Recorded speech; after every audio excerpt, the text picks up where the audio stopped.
प्रस्तुत है डीएलएड द्वितीय वर्ष के छात्राध्यापकों के लिए। विषय है आधुनिक विश्व में विद्यालय शिक्षा और पाठ का नाम है राजस्थान में शैक्षिक नवाचार और पहल। प्रकरण है शिक्षाकर्मी परियोजना। प्रस्तुतकर्ता मांगीलाल सिरवी, वरिष्ठ व्याख्याता, डाइट, बगड़ी नगर, जिला पाली।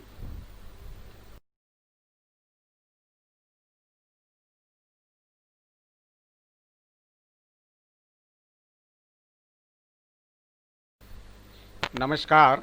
आज हम राजस्थान में शिक्षा की एक अनूठी परियोजना शिक्षाकर्मी परियोजना के बारे में जानने का प्रयास करेंगे। आप सभी जानते हैं, राजस्थान में विषम भौगोलिक परिस्थितियों के कारण सरकारी विद्यालय खोलने के पश्चात भी 6 से 14 वर्ष के बालक बालिका शिक्षा से वंचित रह जाते हैं।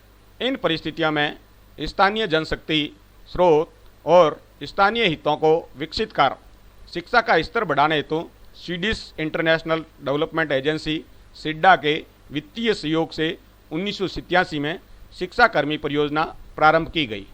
परियोजना के अंतर्गत राज्य सरकार द्वारा खोले गए प्राथमिक विद्यालयों में से समस्याग्रस्त विद्यालयों का अधिग्रहण किया जाता था। साथ ही विद्यालय विहीन ग्रामों ढाणियों में नवीन शिक्षाकर्मी प्राथमिक विद्यालय खोलकर प्राथमिक शिक्षा उपलब्ध कराई जाती थी।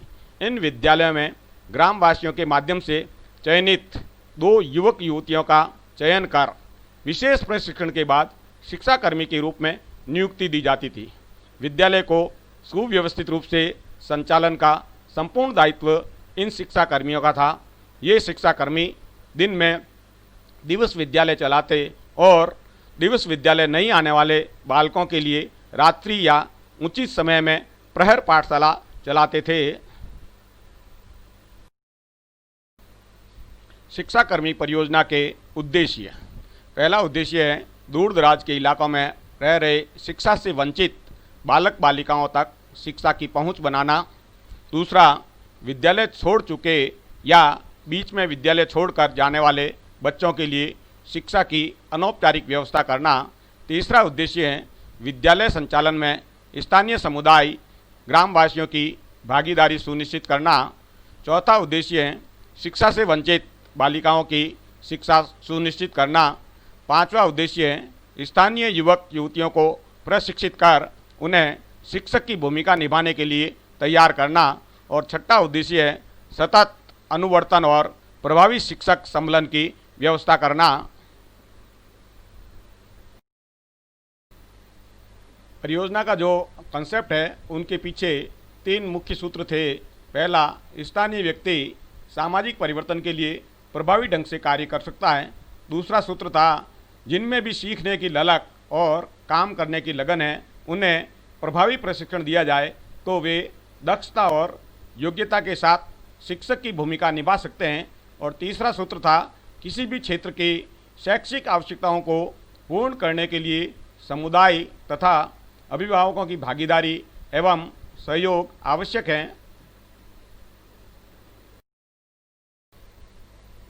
परियोजना की प्रमुख गतिविधियां निम्नानुसार थी।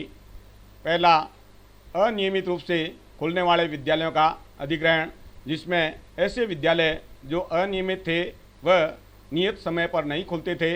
दूसरा, ऐसे विद्यालय जहां बालक बालिकाओं की उपस्थिति व ठहराव कम था। तीसरा, उन विद्यालयों को अधिग्रहण किया जहां पर बालकों का शैक्षिक स्तर बहुत कम था। और चौथा, ऐसे विद्यालय जहां के ग्रामवासी इस परियोजना को स्वीकारते हों तथा पंचायत समिति ऐसे विद्यालय को योजना अंतर्गत देने को तैयार हों। दूसरी गतिविधि थी विद्यालय विहीन ग्रामों में नया विद्यालय खोलना। परियोजना के अंतर्गत उन गांवों, मंजरों, ढाणियों, फड़ियों को चुना गया जहां विद्यालय नहीं है। ग्रामवासी या अन्य द्वारा विद्यालय भवन उपलब्ध कराने पर या वांछित आबादी होने पर, जिसमें मरुस्थल व पहाड़ी क्षेत्रों में 150 या अधिक और मैदानी क्षेत्रों में 250 की आबादी हो, नए विद्यालय खोले गए। उन स्थानों पर भी नए विद्यालय खोले गए जहां निकटतम विद्यालय की दूरी प्रस्तावित विद्यालय से 1 किलोमीटर से अधिक हो अथवा नदी नाले से बाधित हो। परियोजना की तीसरी प्रमुख गतिविधि थी आंगन पाठशालाएं। बालिकाओं को अपने घर के निकट ही शिक्षा सुलभ कराने की दृष्टि से आंगन पाठशालाएं खोली गई। आंगन पाठशाला खोलने के लिए कम से कम 15 बालिकाओं का होना अनिवार्य रखा गया। पाठशाला हेतु भवन तथा महिला शिक्षाकर्मी का गांव में होना आवश्यक था। चौथी गतिविधि थी प्रहर पाठशाला। जो बालक बालिका स्कूल समय में अन्य कामों में व्यस्त रहने के कारण विद्यालय नहीं जा रहे थे, उनके लिए प्रहर पाठशालाएं चलाई गई। इनके समय का निर्धारण ग्राम शिक्षा समिति के परामर्श से विद्यार्थियों की सुविधा अनुसार किया गया। प्रहर पाठशाला प्रतिदिन 2 से 3 घंटे संचालित की जाती थी। अगली गतिविधि थी महिला सहयोगी या महिला मार्गदर्शी। जो बालक बालिकाएं अपने छोटे भाई बहनों को संभालने के कारण विद्यालय नहीं जा पाते थे, उनकी देखभाल के लिए महिला मार्गदर्शी, जो गांव की अधेड़ उम्र साक्षर या अनपढ़ महिला होती थी, उनको नियुक्त किया गया। शिक्षाकर्मी परियोजना की एक और गतिविधि थी महिला शिक्षाकर्मी प्रशिक्षण। बालिकाओं का नामांकन बढ़ाने के लिए महिला शिक्षाकर्मी तैयार करने हेतु पाठ्यक्रम बनाया गया। प्रस्तावित विद्यालय के गांव से साक्षर महिला का चयन कर उन्हें 6 माह, 1 वर्ष या 2 वर्ष के आवासीय पाठ्यक्रम में आवश्यकता अनुसार शिक्षण कराया जाता था। कक्षा 5 की योग्यता विकसित होने पर उन्हें 37 दिवसीय प्रशिक्षण में भेजा जाता था। वहां सफल होने पर उन्हें शिक्षाकर्मी के रूप में नियुक्त किया जाता था। शिक्षाकर्मी की जो पात्रता थी, एक तो उसी गांव का युवक युवती होना आवश्यक था। दूसरी योग्यता थी न्यूनतम शैक्षिक योग्यता, युवक 8वीं पास हो तथा युवती 5वीं पास हो। तीसरा जो योग्यता थी वो सामाजिक कार्यकर्ता व काम में रुचि, लगन व निष्ठा होनी चाहिए। शिक्षाकर्मी के जो दायित्व थे वो इस प्रकार से हैं। गांव के 6 से 14 आयु वर्ग के बच्चों को 100% नामांकन करना। दूसरा दायित्व था 100% उपस्थिति सुनिश्चित करना। तीसरा दायित्व है 90% ठहराव सुनिश्चित करना। चौथा दायित्व था दिवस एवं प्रहर पाठशालाओं का शैक्षिक स्तर 80% सुनिश्चित करना।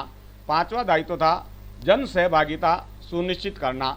छठा दायित्व था विभिन्न प्रशिक्षणों में उपस्थिति सुनिश्चित करना। और सातवां दायित्व था विद्यालय के वातावरण एवं शिक्षण को रुचिकर एवं आकर्षक बनाए रखना। शिक्षाकर्मी परियोजना की अगली गतिविधि है शिक्षाकर्मियों का प्रशिक्षण। प्रत्येक शिक्षाकर्मी को प्रारंभ में 41 दिन का प्रशिक्षण दिया जाता। इसके पश्चात शिक्षाकर्मी को प्रति माह 2 दिवसीय, 6 माह में 10 दिवसीय तथा प्रथम 3 वर्षों में प्रथम, द्वितीय एवं तृतीय 30 दिवसीय आवासीय प्रशिक्षण दिए जाते थे। प्रति वर्ष 20 दिवसीय सतत एवं उन्नयन प्रशिक्षण भी दिया जाता। कमजोर शिक्षाकर्मियों को उपचारात्मक प्रशिक्षण भी दिया जाता। प्रशिक्षण में शाला मानचित्रण, सूक्ष्म नियोजन, प्रहर पाठशाला, विद्यालय अभिलेख, शिक्षाक्रम, समय विभाग चक्र निर्माण इत्यादि बिंदुओं को शामिल किया जाता था। प्रशिक्षण पूर्णतः आवासीय होते, जिसमें शिक्षाकर्मियों को विषय वस्तु के साथ विभिन्न गतिविधियां, सहायक सामग्री निर्माण व प्रयोग करने की जानकारी दी जाती थी। अगली गतिविधि है शिक्षाकर्मियों का सम्मेलन। सतत रूप से ब्लॉक स्तर से शिक्षाकर्मी सहयोगी संदर्भ इकाई द्वारा शिक्षाकर्मी बोर्ड व अन्य लोगों द्वारा सम्मेलन दिया जाता था। शिक्षाकर्मी सहयोगी 1 दिवसीय, 2 दिवसीय व 3 दिवसीय आकस्मिक अवलोकन कर शैक्षिक समस्याओं के समाधान के प्रयास करते। बालकों के शैक्षिक स्तर में वृद्धि, नामांकन, ठहराव व जन सहभागिता पर जोर दिया जाता। शिक्षाकर्मी योजना अपने आप में एक अनूठी परियोजना है जो 1987 में प्रारंभ हुई और आज भी संचालित है। इसके पीछे मुख्य कारण इसकी कार्य संस्कृति का होना है। आइए हम शिक्षाकर्मी योजना की कार्य संस्कृति को समझने का प्रयास करें। सबसे पहला बिंदु जो इस डायग्राम में दिखाया गया है, उसमें शिक्षाकर्मी जो कार्य करता है वह विद्यालय का साझेदार भी होता है और मालिक भी होता है। जन सहभागिता भी बहुत महत्वपूर्ण है। शिक्षाकर्मी एक कमांडो के रूप में कार्य करता है। इस शिक्षाकर्मी प्रोजेक्ट में जो भी लोग लगे हुए हैं वे सब समर्पित भाव से काम करते हैं। उनमें पारदर्शिता भी होती है। विद्यालय अभिलेख और वित्तीय लेन देनों का साफ सुथरा हिसाब किताब रखा जाता है। शिक्षाकर्मी योजना में लगातार गुणात्मक सुधार के लिए काम किया जाता है। वे लगातार आत्मविश्लेषण करते हैं और सकारात्मक परिवर्तन के लिए काम करते हैं। इस प्रोजेक्ट में शिक्षाकर्मियों को लगातार कई दिनों का प्रशिक्षण दिया जाता है, तो उनका खुद का भी अधिगम होता है और बच्चों को भी ये जो सिखाने का काम करते हैं वे एक आदर्श शिक्षक के रूप में काम करते हैं और आदर्श प्रस्तुति देते हैं। परियोजना की उपलब्धियां निम्नानुसार रही हैं। परियोजना के फलस्वरूप नामांकन में लगभग 5 गुना से अधिक वृद्धि हुई। 751 गांवों के 6 से 14 वर्ष के सभी बच्चे दिवस विद्यालय व प्रहर पाठशालाओं में पढ़ने लगे। औसत उपस्थिति 53% से बढ़कर 85% हुई तथा विद्यार्थियों का ठहराव 19% से बढ़कर 68% हुआ। प्रहर पाठशाला का ठहराव भी 75% हुआ। शिक्षण को प्रभावी व आनंददायी बनाने का प्रयास किया गया। बहुकक्षा व बहुस्तरीय शिक्षण पद्धति तथा कक्षा 1 के लिए आदर्श कक्ष निर्माण पर बल दिया। शाला में इकाई परख लागू की गई। प्रहर पाठशालाओं में सेमेस्टर परीक्षा को और अधिक सुदृढ़ किया गया। शिक्षाकर्मियों के प्रशिक्षण में मूल्यांकन प्रक्रिया पर अधिक जोर दिया गया। बच्चों की उपलब्धि मूल्यांकन व आकलन प्रक्रिया को व्यावहारिक बनाया गया।